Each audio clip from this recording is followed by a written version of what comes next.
नमस्कार आप सभी लोगों को। मैं भैरव मेवारी अवैग्न डिफेंस एकेडमी हल्द्वानी से एक बार फिर आप लोगों के बीच आज की क्लासों में लेके आया हूं आपके लिए हिंदी से रिलेटेड। क्यों लेके आया है? क्योंकि उत्तराखंड के ग्रुप सी के जितने भी एग्ज़ाम होते हैं उसी के साथ साथ एसएससी जीडी का भी जो एग्जामिनेशन होता है और 20 मार्क्स का लगभग हमारे सिलेबस में हिंदी कंपलसरी गिवन होता है।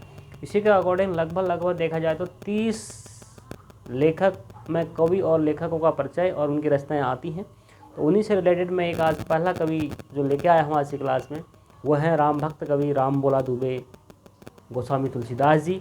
जैसा कि आप जानते हैं गोस्वामी तुलसीदास जी का जन्म उत्तर प्रदेश कालिंदी गंगा नदी के तट के किनारे हुआ था। इनके पिता का नाम आत्माराम दुबे था और इनका बचपन का नाम या वास्तविक नाम जो था वो राम बोला दुबे था, है ना।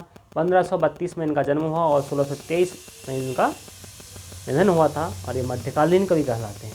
इनके जन्म के बारे में कुछ कहावतें हैं, वो इस प्रकार से हैं। 1554 विषय कालिंदी के तीर श्रावण शुक्ला सप्तमी तुलसी धरियो शरीर, है ना। तो ये है प्रमुख इनका।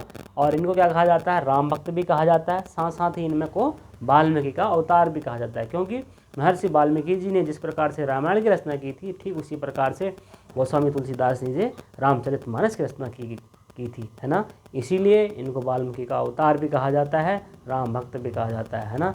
तो ऐसे महान कवि हमारे पास जो भगवान राम के भक्त थे, जिनकी रचनाएं भगवान राम, हनुमान जी, पार्वती जी इनसे ही ज़्यादा रिलेटेड है ना।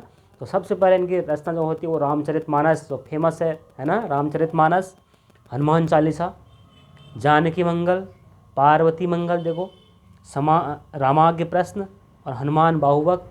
उसी के साथ साथ वैराग्य संदीपनी, कवितावली, दोहावली, श्री कृष्ण गीतावली और बरवै रामायण, ये इनकी क्या थी? प्रमुख रचनाएं थी जो एग्जामिनेशन पॉइंट ऑफ व्यू से काफ़ी इंपॉर्टेंट है। और ये रचनाएं अगर हमें सरसरी निगाह से आ जाती हैं तो एग्जामिनेशन पहले हम एक बार इसको रिवीजन कर लें और इसको वॉच कर लें तो क्वेश्चन की संभावना ये सही होती है कि हम इसको सही अटेम्प्ट करें।